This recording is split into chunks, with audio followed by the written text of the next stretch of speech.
Hello, myself Karamveer Singh, Senior Lecturer Mechanical from Government Polytechnic College, Alwar. आज के इस ई lecture में अपना ME 307 इंडस्ट्रियल इंजीनियरिंग की यूनिट सेकंड का टॉपिक इन्वेंट्री कंट्रोल डिस्कस करेंगे। क्या है inventory? Inventory it is a detailed list of those movable items which are necessary to manufacture a product and to maintain the equipment and machinery in good working order. The quantity and the value of every unit is also mentioned in the list. वस्तु सूची, हिंदी में इसको कहते हैं ना वस्तु सूची। वस्तु सूची क्या है? उन सभी मूवेबल आइटम्स की विस्तृत सूची है जो कि किसी प्रोडक्ट के निर्माण के लिए या उससे संबंधित मशीनरी की मेंटेनेंस के लिए आवश्यक है। उस सूची में उनकी क्वांटिटी, मात्रा क्या है और उनकी मूल्य क्या है, ये भी निश्चित होता है कि उस सारी डिटेल लिस्ट है वो, जिसमें कि क्वांटिटी मेंशन होती है और उसकी कॉस्ट है क्या है ये भी मेंशन होती है। उसे अपना इन्वेंट्री कहते हैं, वस्तु सूची कहते हैं। इन्वेंट्री कंट्रोल, इन्वेंट्री कंट्रोल से अर्थ है कि उस वस्तु सूची में जो भी आइटम्स हैं उनका रख रखाव किस तरह किया जाए, कितनी मात्रा रखी जाए, कितनी नहीं रखी जाए, कैसे रखी जाए, इस सब को अपना कहते हैं inventory control. Objective of inventory control, inventory control क्या ऑब्जेक्टिव है?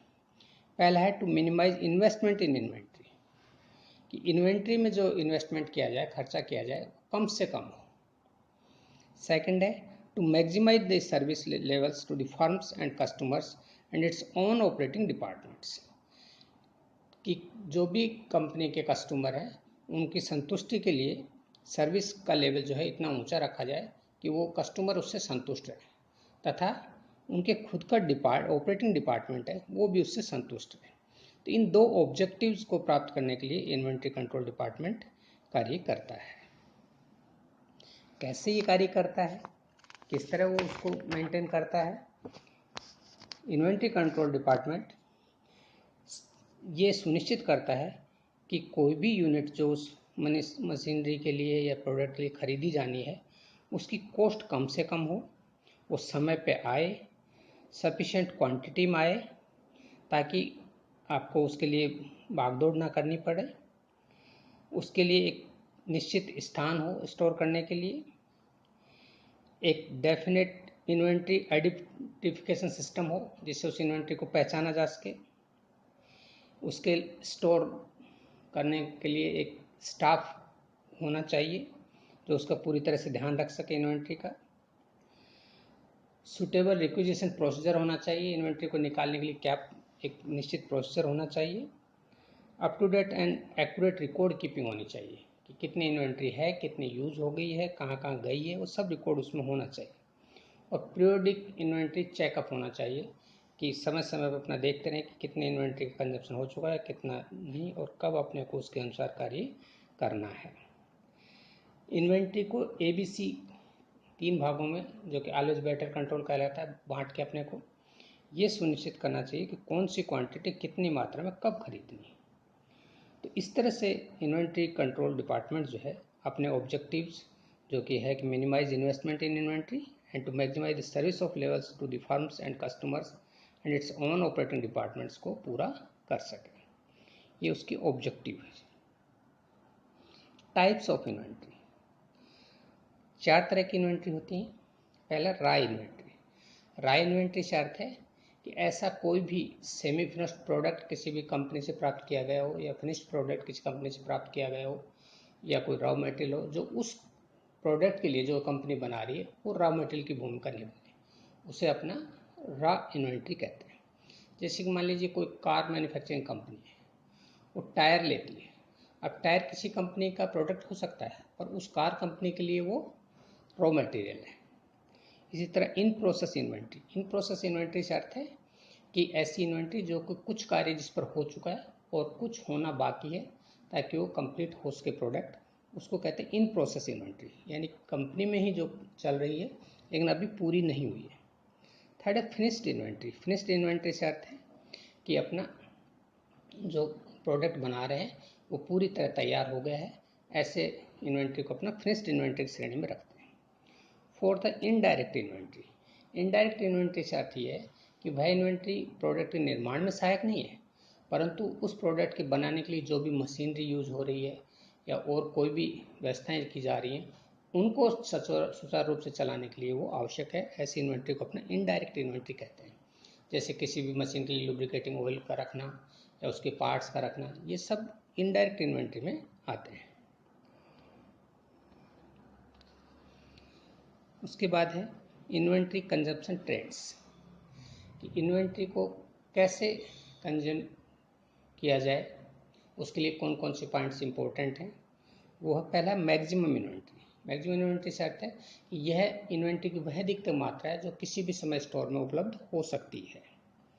Minimum inventory. मिनिमम इन्वेंट्री से अर्थ यह है कि इस मात्रा को हमेशा स्टोर में रहना ही चाहिए, चाहे कोई भी परिस्थिति हो, और उससे कम इन्वेंट्री नहीं जानी चाहिए। Standard order. स्टैंडर्ड ऑर्डर का अर्थ है कि जब अपना किसी प्रोडक्ट को खरीदने के लिए ऑर्डर दें तो उसकी मात्रा कितनी है, उसको अपना स्टैंडर्ड ऑर्डर कहते हैं।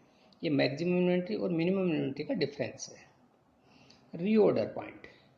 रीऑर्डर पॉइंट से अर्थ ये है कि यह वह समय है जिस समय अपने को किसी भी इन्वेंट्री को परचेज करने के लिए प्रक्रिया को स्टार्ट कर देना चाहिए, अदरवाइज अपना जो बफर स्टॉक है वो भी हो सकता है ख़त्म हो जाए।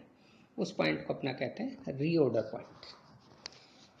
3 टाइम एस्टिमेट इसमें अपना कंसिडर करते हैं। एक है लीड टाइम। लीड टाइम जो है ये पास्ट एक्सपीरियंस के बेसिस पे कैलकुलेट किया जाता है। इसमें क्या क्या चीज़ें शामिल होती हैं, इसमें होता है time to prepare purchase requisition and placing the order.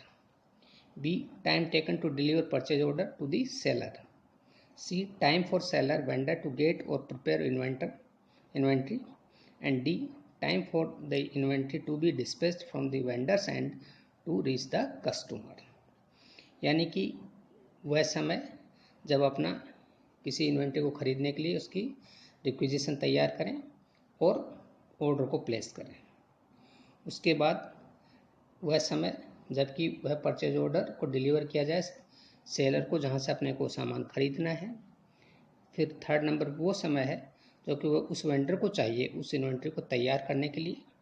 और फोर्थ वह समय है जब उस इन्वेंट्री को वहाँ से डिस्पैच होने के बाद उस कस्टमर जहाँ अपने इंडस्ट्री है वहाँ पर पहुँचने में लगने वाला समय जो है ये फोर्थ टाइम है। इसमें से पहले 3 समय जो हैं वो रिक्विजिशन टाइम कहलाते हैं और लास्ट जो है वो प्रोक्योरमेंट टाइम कहलाता है, और इन दोनों का योग जो है उसे ही अपना लीड टाइम कहते हैं। एक ग्राफ की सहायता से अपना इसको समझ सकते हैं। जैसे दिखाया गया ट्रेंड, क्वांटिटी स्टैंडर्ड्स नीचे है और क्वांटिटी कितने ये इसमें वाई एक्सिस पर है। इसमें आप देख रहे हैं ए से डी तक ये इन्वेंट्री कंज्यूम हो रही है, उसका ट्रेंड दिखा रहे हैं कैसे कैसे इन्वेंट्री समय के साथ ख़त्म हो रही है। ओ से ए लेवल जो है ये मैक्सिमम इन्वेंट्री है। ओ से ई लेवल जो है ये रिजर्व स्टॉक या मिनिमम इन्वेंट्री है। और ओ से आपका ये जो पोर्शन है जिसमें कि एवरेज इन्वेंट्री है, और दोनों का डिफरेंस मैक्सिमम और मिनिमम का जो डिफरेंस है वही स्टैंडर्ड ऑर्डर और ऑर्डर क्वांटिटी है। इसमें जो समय दिखाया गया पॉइंट बी जो है जहाँ पे जिस लेवल पर अगर इन्वेंट्री आ जाए तो अपने को वो स्टार्ट परचेजिंग की प्रक्रिया को स्टार्ट कर देना चाहिए। इसमें बी डैश से सी डैश समय जो है ये रिक्विजिशन टाइम कहलाता है, और सी डैश से डी डैश का जो समय है वो है प्रोक्योरमेंट टाइम कहलाता है, और बी डैश से डी डैश यानी दोनों का टोटल जो है उसे अपना लीड टाइम कहते हैं। यानी अगर बी पर अपनों ने उस चीज़ को स्टार्ट नहीं किया जो कि रीऑर्डर पॉइंट कहलाता है, तो हो सकता है कि डी तक आते आते अपने जो बफर स्टॉक है वो भी ख़त्म हो जाए। तो ये जो बी है इसको अपना रीऑर्डर पॉइंट कहते हैं, और जो डी पॉइंट है यहाँ पे आकर वो मिनिमम इन्वेंट्री का लेवल कहलाता है। तो एक ट्रेंड है कि कैसे इन्वेंट्री कंज्यूम हो रही है। नेक्स्ट है अपना economic ordering quantity. Economic order quantity जो है वो क्या है, इसे हिंदी में कहते हैं मितव्ययी आदेशित मात्रा। यानी वह मात्रा है जिसको किसी कंपनी को एक बार में खरीदना चाहिए ताकि उसकी जो यूनिट प्रोडक्ट कॉस्ट है, इन्वेंट्री कॉस्ट है, वह कम से कम हो सके, मिनिमम हो सके। उस क्वांटिटी को ही अपना इकोनॉमिक ऑर्डरिंग क्वांटिटी कहते हैं, मितव्ययी आदेशित मात्रा कहते हैं। इसको किस तरह इसकी गणना की जाती है ये समझाया गया है। तो इसमें दो तरह की इन्वेंट्री की कॉस्ट है, एक आपकी इन्वेंट्री प्रिक्योरमेंट कॉस्ट और दूसरी है इन्वेंट्री कैरिंग कॉस्ट। यानी इन्वेंट्री को परचेज करने में कौन कौन सी कॉस्ट लगेगी और इन्वेंट्री को फिर रख रखाव में कौन सी कॉस्ट लगेगी, ये दो तरह की कॉस्ट अपना कंसिडर करते हैं। प्रिक्योरमेंट कॉस्ट उसमें आता है receiving quotations, processing purchase requisition, following up and expediting purchase orders, receiving material and then inspecting it and processing sellers vendors invoice। यानी अपने कोट निविदाओं को आमंत्रित करना, उसके अनुसार परचेज रिक्विजिशन बनाना और फिर ऑर्डर जो दिया गया उसको फॉलोअप करना, मटेरियल को प्राप्त करना तथा वेंडर से जो मटेरियल प्राप्त हो जाए तो उसके बिल वगैरह की प्रोसेसिंग करना, ये सब आता है अपने प्रिक्योरमेंट कॉस्ट के अंदर। दूसरा फिर inventory carrying cost. Inventory carrying cost में आता है इंटरेस्ट ऑन कैपिटल इन्वेस्टमेंट, कि जो अपनी धनराशि खर्च की है उस पर लगने वाला ब्याज, cost of storage facility, upkeep of material, record keeping etcetera. उस इन्वेंट्री के रख रखाव के लिए जो आपने स्टोरेज की व्यवस्था की है, उसके लिए जो आपने लेबर वगैरह लगाई है, सामान जगह वगैरह ली है, उन सब का किराया वगैरह, वो सब स्टोरेज फैसिलिटी में आता है। फिर एक cost involving deterioration and obsolescence, ये दो टर्म है। डिटोरेशन का अर्थ है कोई भी सामान आप जब लेते हैं तो समय के साथ धीरे धीरे वो उसमें जो उसका लॉस होता रहता है, उसकी क्वांटिटी और क्वालिटी में जो है लॉस होता है, उसी चीज़ को अपना डिटोरेशन कहते हैं। क्षीण होता है उसमें, जैसे कि मान लीजिए आपने कोई अनाज भर के रख लिया तो उसमें समय के साथ मान लो घुन लग गया, कुछ और हो गया, तो उसके साथ वो उसका डिटोरेशन कहलाता है। ऑब्सोलेसेंस, ऑब्सोलेसेंस का अर्थ यह है कि वह आइटम अब प्रचलन में नहीं रहा, उसे अपना उसको ऑब्सोलेंस कहते हैं। ये हैजार्ड भी उस कैरिंग कॉस्ट के साथ जुड़ा हुआ है। Cost of insurance, property tax etcetera, कि आपने जो इन्वेंट्री रखी है उसका आपको इंश्योरेंस भी कराना पड़ेगा ताकि कोई भी हैजार्ड हो जाए तो आपको उसका पूरा नुकसान ना हो, और प्रॉपर्टी टैक्स अगर अभी उस ऊपर लग सकता है। ये दो तरह की कॉस्ट होती है, एक है आपकी प्रिक्योरमेंट कॉस्ट और दूसरी इन्वेंट्री कैरिंग कॉस्ट। इन दोनों कॉस्ट के आधार पर ही अपना फिर इकोनॉमिक ऑर्डरिंग क्वांटिटी जो है EOQ, उसकी गणना करते हैं। उसके लिए अपनों ने एक फार्मूला निकाला है जिसमें माना कि Q जो है वो इकोनॉमिक ऑर्डरिंग क्वांटिटी है, C is the cost for one item, I is the cost of carrying inventory in percentage, and P is the procurement cost per order, and U is annual consumption. तो अपना दो cost मैंने आपको बताई, एक procurement cost और दूसरी carrying cost.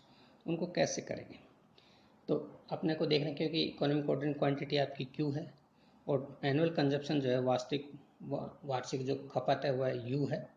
तो कितने ऑर्डर आपको प्लेस करने पड़ेंगे, टोटल क्वांटिटी अपॉन EOQ, यानी कि U अपॉन Q ऑर्डर आपको प्लेस करने पड़ेंगे। और एक ऑर्डर की कॉस्ट आ रही है आपकी P, तो टोटल प्रिक्योरमेंट कॉस्ट जो है वो बराबर होगी U upon Q into P।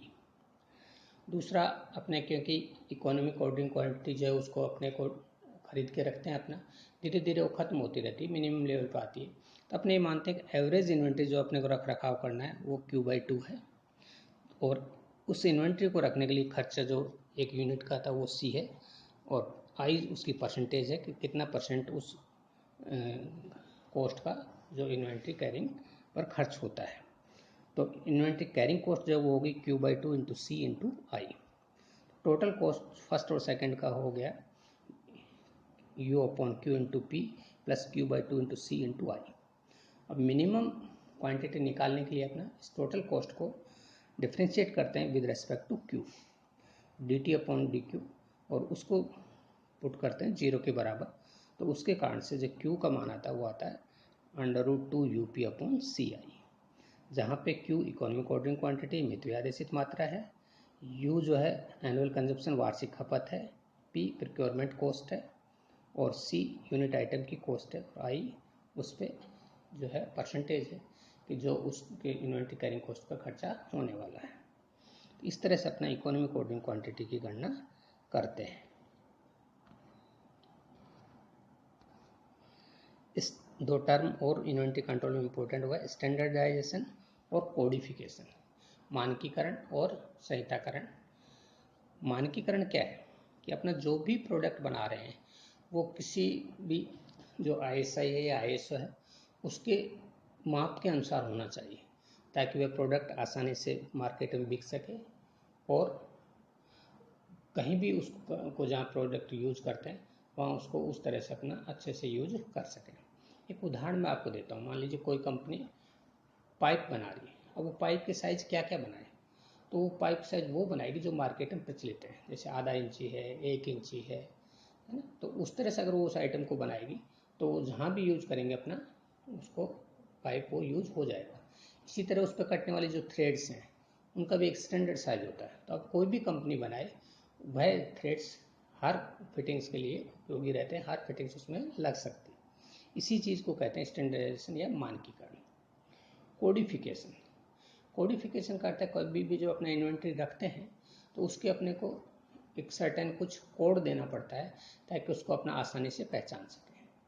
अब वो उसके कोडिफिकेशन के बहुत से महत्व हैं। आप कोई अल्फ़ाबेट से उसको दे सकते हैं, कोई न्यूमरल से दे सकते हैं, कोई अल्फ़ाबेट और न्यूमरल का मिक्सचर दे सकते हैं, कोई कलर कोड उसके साथ दे सकते हैं ताकि उस इन्वेंट्री को आसानी से पहचाना जा सके। ये टर्म्स कहलाते हैं कोडिफिकेशन। उसके बाद एक टर्म है ABC एनालिसिस। इन्वेंट्री को अपना किस तरह से परचेज करें। हर आइटम पे समान ध्यान देंगे तो वो उससे सही तरीके से अपने इन्वेंट्री को मेंशन नहीं कर पाते। तो इसके लिए जो टोटल इन्वेंट्री है उसको अपने 3 भागों में बांट दिया, ABC। Always better control, short में इसको अपने कहते हैं ऑलवेज बेटर कंट्रोल एनालिसिस।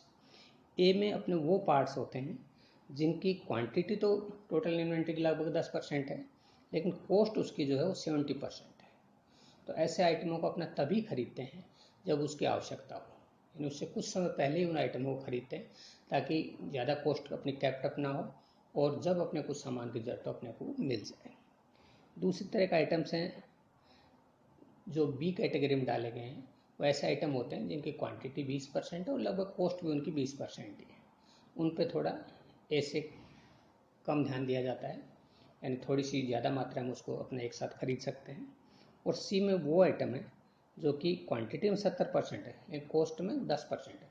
तो अपना चाहते हैं उनको एक साथ ही बहुत सारी मात्रा में खरीद लिया जाए ताकि बार बार उस चीज़ पर ध्यान ना जाए। जैसे मान लीजिए एक कार निर्माण कंपनी की बात करते हैं, उसका इंजन है। इंजन क्योंकि कॉस्टली आइटम है और कम मात्रा में लगेगा तो ऐसे आइटम्स को अपना A श्रेणी में रख देते हैं। B है, B श्रेणी में वो आइटम रख देते हैं जो उसमें कम काम में आते हैं और A की अपेक्षा थोड़े ज़्यादा हैं लेकिन कॉस्ट में कम है। C में वो आइटम आते हैं जैसे मान नट बोल्ट वगैरह है जिनकी क्वांटिटी बहुत लगती है लेकिन कॉस्ट जो वो उस लगभग इन्वेंट्री की 10% है। तो ये कहलाता है अपना ABC एनालिसिस। इसको एक ग्राफ से भी समझाया जा सकता है जिसमें परसेंटेज ऑफ आइटम्स दिखा रखे एक तरफ, दूसरी तरफ percentage of total inventory cost दिखा रखी। A में मैंने बताया 10% क्वांटिटी 70% कॉस्ट, B में 20% क्वांटिटी और 20% कॉस्ट और C में 70% क्वांटिटी और 10% कॉस्ट। धन्यवाद।